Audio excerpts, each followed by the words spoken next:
प्रदेश में योगी आदित्यनाथ जी की सरकार बनी तो ये हुआ कि महंगाई कम होगी, सभी लोगों को सुरक्षा प्रदान किया जाएगा। मेरे हिसाब से 5 साल के सरकार में योगी जी ने कुछ किया नहीं। मैं 5 साल में 5 काम आप लोगों से पूछना चाहता हूं कि कोई 5 काम योगी जी का बता दीजिए। चलिए भैया करें, कुछ उनका विकास नहीं दिखा। वो करें, हम एक से एक विकास करें। और नरेंद्र मोदी जो हैं वो प्रधानमंत्री हैं, कहते हैं सबका साथ सबका विकास। क्या विकास नहीं हुआ? सबका साथ सबका विकास ये माननीय मोदी जी का नारा है। अगर विकास रहता तो विकास सभी लोगों को दिखाई देता।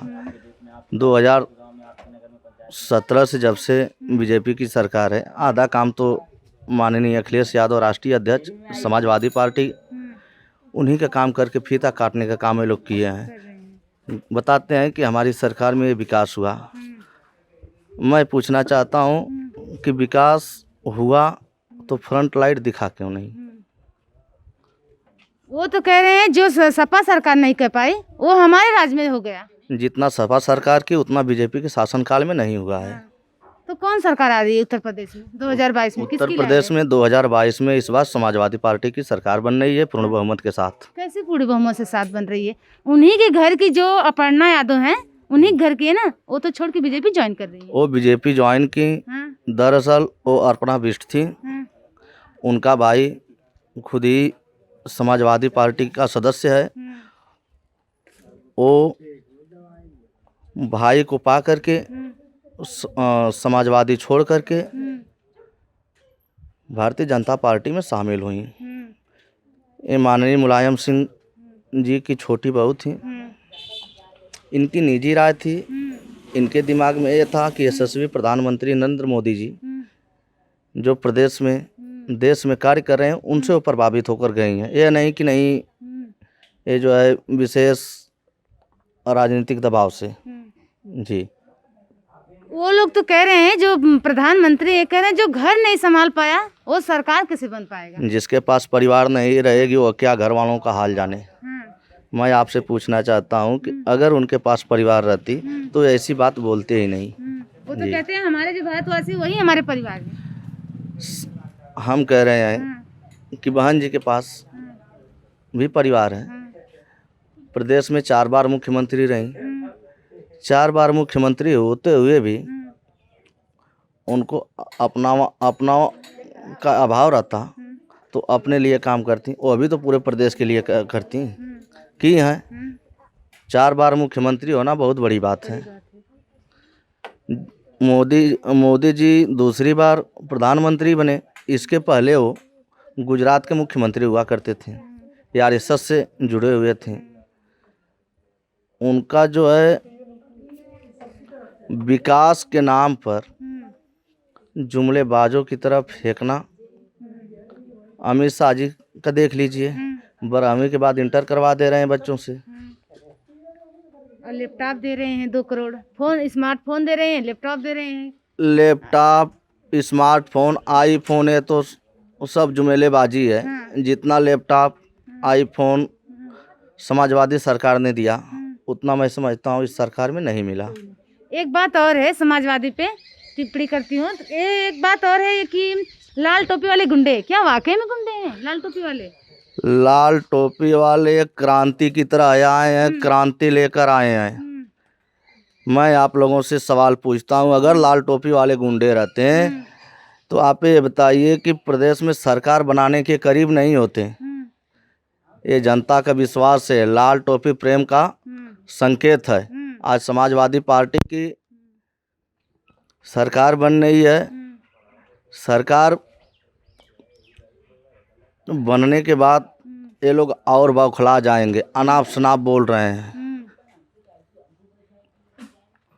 एक बात और है, वो कह रहे हैं ना कि हम नहीं बर्बाद किए, बर्बाद किए 70 साल कांग्रेस थी, 60-70 साल उन्होंने बर्बाद कर दी। मैं पूछता हूँ जो कांग्रेस 70 साल में की, आपने 7 साल में गिनाते हैं कि मैं 7 साल में ये किया।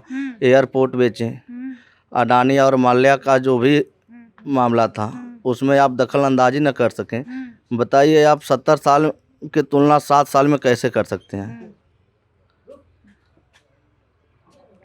अगर 70 साल में विकास नहीं हुआ होता तो कांग्रेस कब की खत्म हो गई होती। तो इनका भी तो नारा था सबका साथ सबका विकास, क्या विकास नहीं हुआ? कांग्रेस तो खत्म ही हो गई भाई का। हाँ। और विकास के बाद क्या नहीं हुआ है विकास में? आप भी रहते हैं, राज्य में रहते हैं, योगी जी क्या नहीं विकास किया है, मोदी जी क्या नहीं किया है? आज विदेश लड़ रही है, मोदी जी पर सबका निगाह पड़ी हुई है। आखिर क्यों? मोदी जी में अगर ताकत नहीं होती तो पहले की सरकार के, हमारा भारत सरकार थी कि दूसरे देश पर आधारित रहती थी कि हमारे तरफ से अमेरिका बोलेगा चाहे कुछ और देश बोलेगा, लेकिन यहाँ हर देश के भारत पर निगाह है। आखिर क्यों? जब मोदी जी काम नहीं किए हैं, मोदी जी में ताकत नहीं दी, तो ये बात क्यों आई सामने? आप रोज न्यूज़ देख रहे हैं, आप भी न्यूज़ चैनल है। यूक्रेन क्या कह रहा है कि भारत चाहेगा तो युद्ध रुकवा सकता है। आखिर क्यों? तो कहाँ इनके में रुक गई? कह तो रहे क्योंकि दो देश में अगर ये तीसरा पहुंचते हैं तो कोई और देश हैं, वो लोग भी युद्ध करने के लिए सोचेंगे कि अगर तीसरा देश अगर मिलता है तो चौथा देश भी हावी होगा। इसलिए सब कुछ देखते हुए न चल रहे हैं। मोदी जी तो और लोगों की तरह है नहीं कि कूद जाना है आग में, आगे पीछे देख करके चलना है। और विकास रही यूपी की तो 4 साल 5 साल बाद 14 के पहले यहाँ दंगे होते थे, हर जगह ये सुन रहे हैं, वो सुन रहे हैं।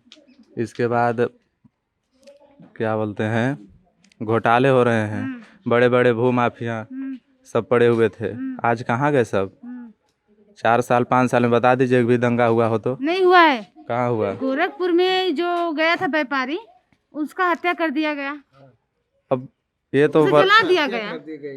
तो उसके सुनिए, जला दिया गया। तो उसके शांत तो बैठे नहीं हैं। हाँ। इसका अर्नब गोस्वामी के साथ इंटरव्यू दे रहे थे योगी जी, बोले कि इस पे बैठे नहीं, कई लोग गिरफ्तार हो चुके हैं। तो योगी जी किसी भी चीज़ पे बैठे नहीं रहते हैं।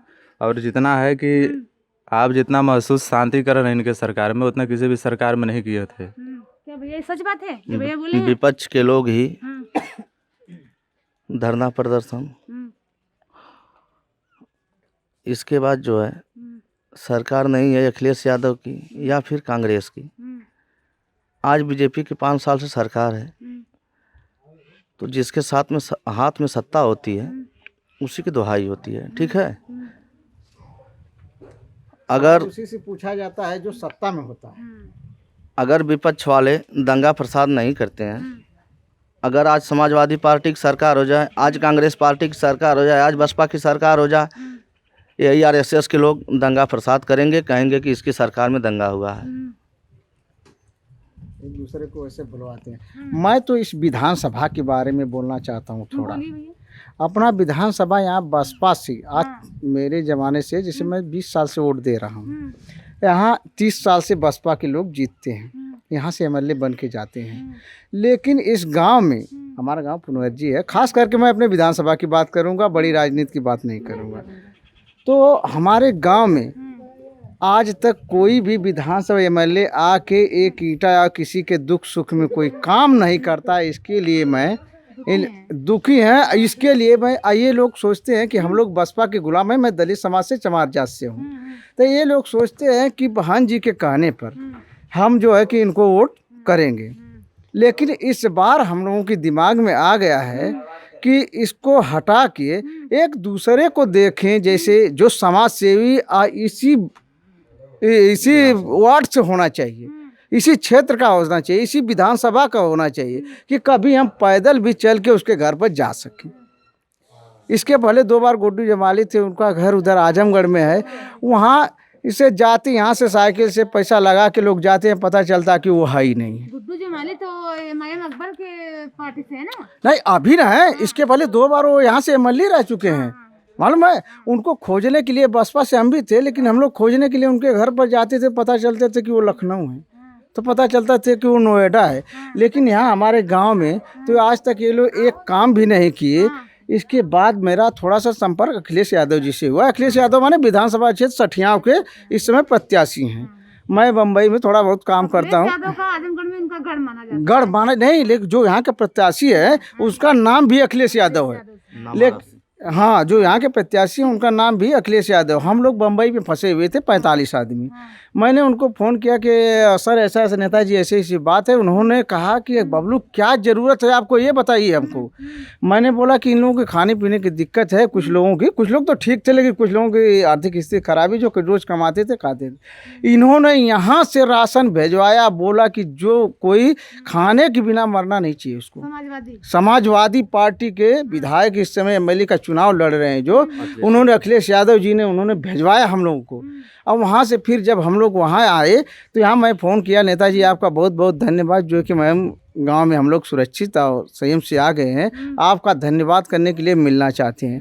उन्होंने कहा ठीक है बबलू, सबको लेके आया। जब मैंने यहाँ 45 लोग को लेके गया, लेकिन उसमें 50 लोग भी हो गए, यहाँ पर भी उन्होंने सबको राशन दे के सबको अपने आदर सम्मान के साथ सबको विदा किया। इसलिए हम लोग सभी लोग उससे प्रभावित होकर, सभी लोग दलित समाज के ही लोग थे, सभी लोग जो है कि उनसे प्रभावित होकर हम लोग इस टाइम अखिलेश यादव जो कि हो वोट करने वाले हैं, उनको ही विजय। भैया एक बात और है, हम गए थे अकबरपुर, वहाँ मुबारकपुर, जी वहाँ मुस्लिम गढ़ था। जी मुस्लिम गढ़ है, मुस्लिम गढ़ था।